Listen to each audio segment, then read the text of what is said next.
Spelunky isn't like other games. It doesn't want you to win. Spelunky teaches you how to win by absolutely humiliating you.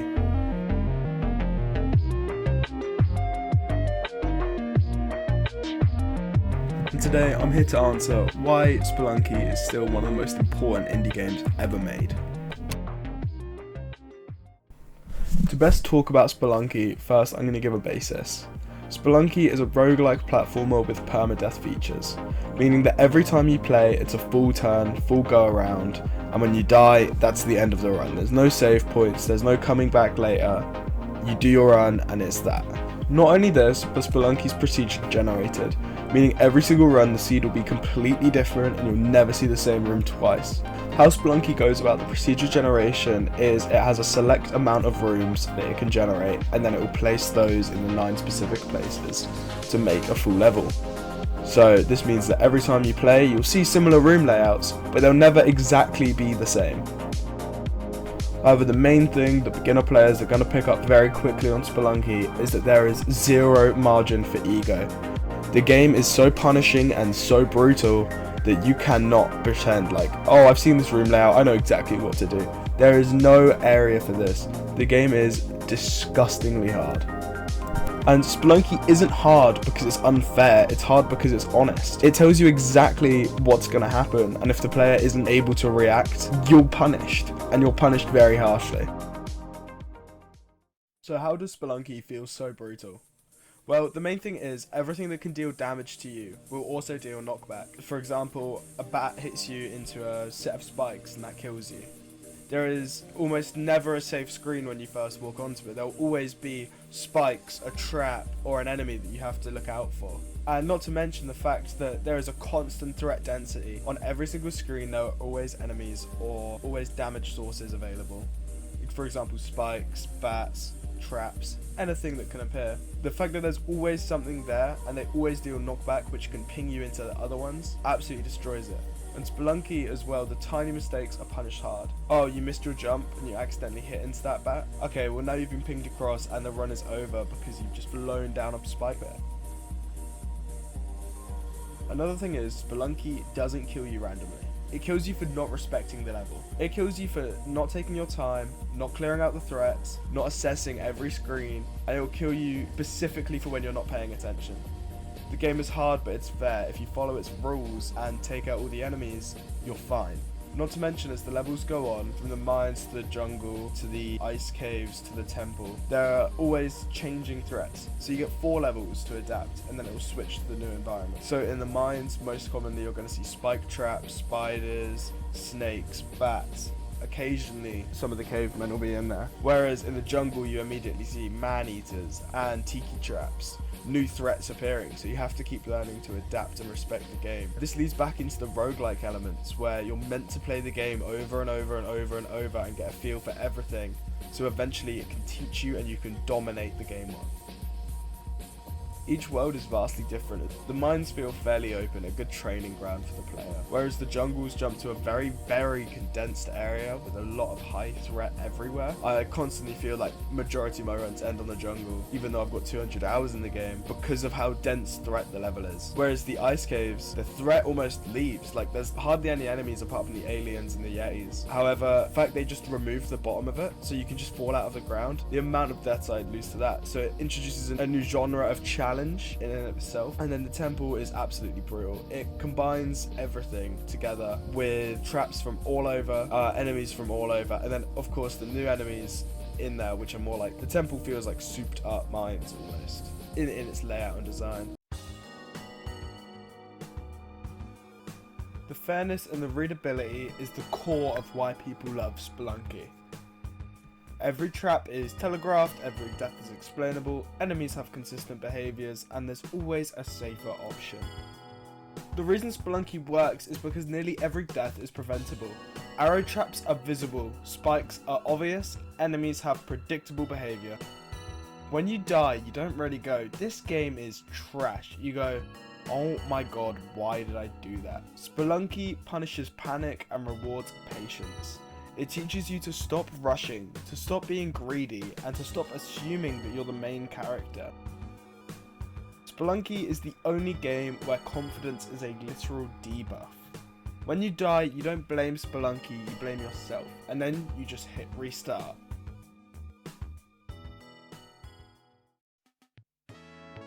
In the beginning, your runs are short, chaotic, and tragic, but then something changes.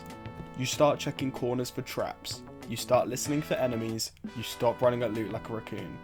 The game slowly trains your brain. Don't jump unless you're sure, don't bomb unless you've got an exit plan, don't pick up weird stuff if you don't know what it does. Spelunky is basically a self-improvement course, but the teacher throws rocks at you. One of the biggest things you can learn in Spelunky is do not fuck with the shopkeepers. A new player would come along, they'd see these items, they won't have enough money for them because they're new, they don't know what the money system is, and they try and steal, and suddenly you have a shopkeeper chasing you around with a shotgun. And even if you dispose of him, from then on, at the end of every single level, there'll be a shotgun-wielding shopkeeper ready to end your run at any point.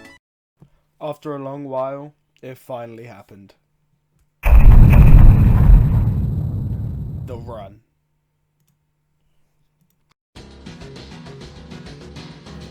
The next reason Spelunky is iconic is every run becomes its own little story. You're not just doing levels, you're surviving disasters. Maybe you rescue the damsel, maybe you accidentally sacrifice them. Maybe you hit shopkeeper runs and now from the amount of gunfire you're basically playing GTA. And that's what makes it addictive. It's not scripted, but it feels cinematic. Spelunky is like, congrats on finding a shotgun, now here's a shopkeeper with generational hatred. The game never feels the same for 2 runs. It's constantly changing and constantly evolving depending on all of the choices that the player makes.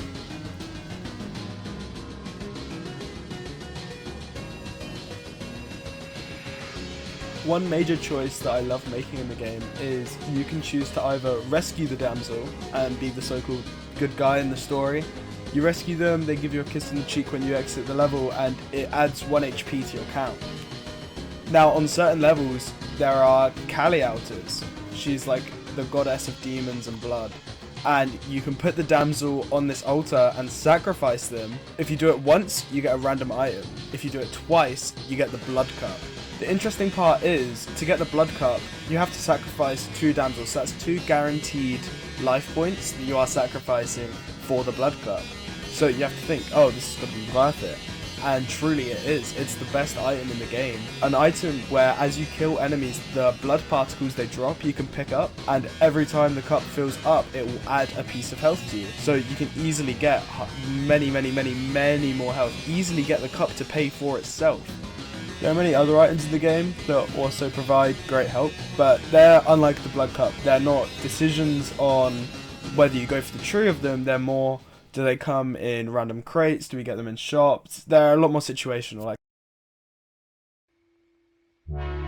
as I've been yapping away, you've been seeing the run where we finally get the victory. However, I'm not going to bore you with the entire run. I'm going to cut out some highlights and specifics and show you what was crazy. I thought I'd show you this whole mines intro and getting the blood cup because it shows you a point where I'm at 1 HP at this run, and I bring it back all the way to a victory. In this moment, I saw that the damsel was in an impossible place to rescue, and I had to think fast on how I'd be able to still get the blood cup. So instead of trying to rescue her from the explosion crate and probably kill myself in the process, I decided I would just have to bite the bullet and purchase the slave and sacrifice them instead to get the blood cup. So therefore I spent money, but I also didn't lose the guaranteed life point.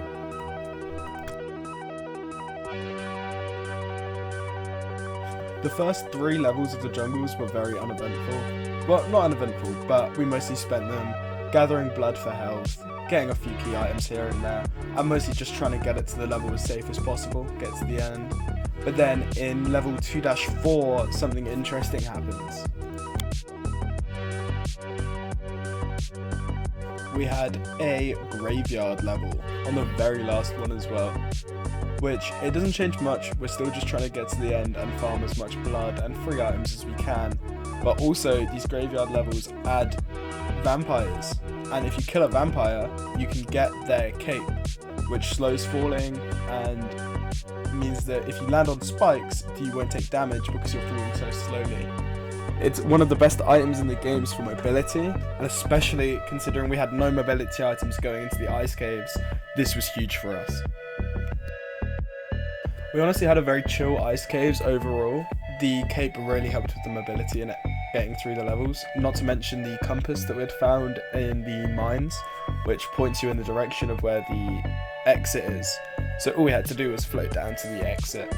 The real challenge was going to be heading into the temple with as low health as we had. Normally you want to be going in with 6-7 health, and we're going in with less than that. There was one shop that we found that was very lucky. We fully bought it out, got all of the bombs that we could, just to prepare for the temple and make sure that if we need to make any shortcuts, we can make the shortcuts there. Now heading into the temple, I'm absolutely shitting it, hoping that I can clutch this win out. The first level we played incredibly safe. All really doing is bombing down to get some items, and then seeing Anubis and immediately leaving him because we are not ready for that smoke at this stage. Right now we're just going for a basic win. 4-2 is where things really started to get crazy. We are getting chased by a mummy from the top, we're stuck between a spike trap and a wall trap, and there's nowhere to move. Suddenly fight or flight kicks in, and everything that the game has taught me is coming into this one final moment, and everything that the game has taught me has come together for this final moment in the temple, and I just have to rely on my instincts and knowing what to do rather than think my way out of it. We narrowly avoid the traps and the mummy, just to be able to bomb our way back down and float over lava to the end. What I didn't see was the tiki trap, which if I didn't react quick enough would have ended the run then and there, pushing us into the lava, but luckily jump around that and we move on to 4-3.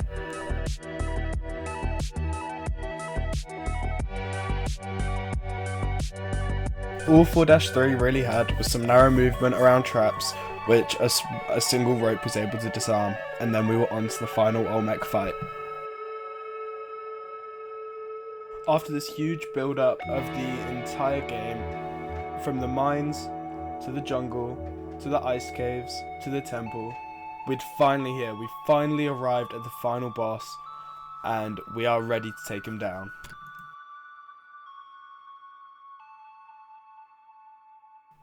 This boss fight works a little differently compared to other games. We're not dealing direct damage to Olmec himself, as he's just too powerful for that.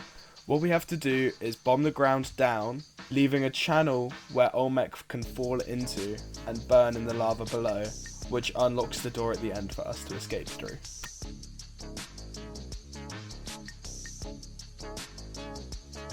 There was a moment during the boss fight where I thought all hope was lost. I'd forgot to put a safety rope up while putting the bombs in the channel, and I genuinely thought the run had been over until I saw a small alcove on the side that I could run to. But I really had thought I'd blown myself up by pure hubris.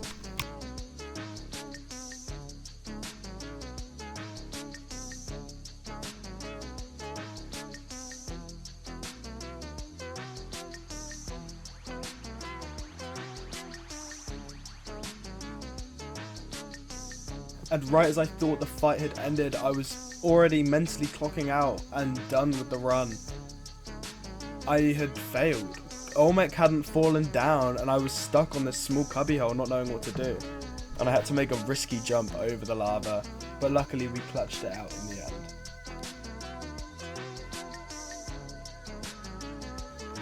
Spelunky is basically one of the games that helped define modern indie design.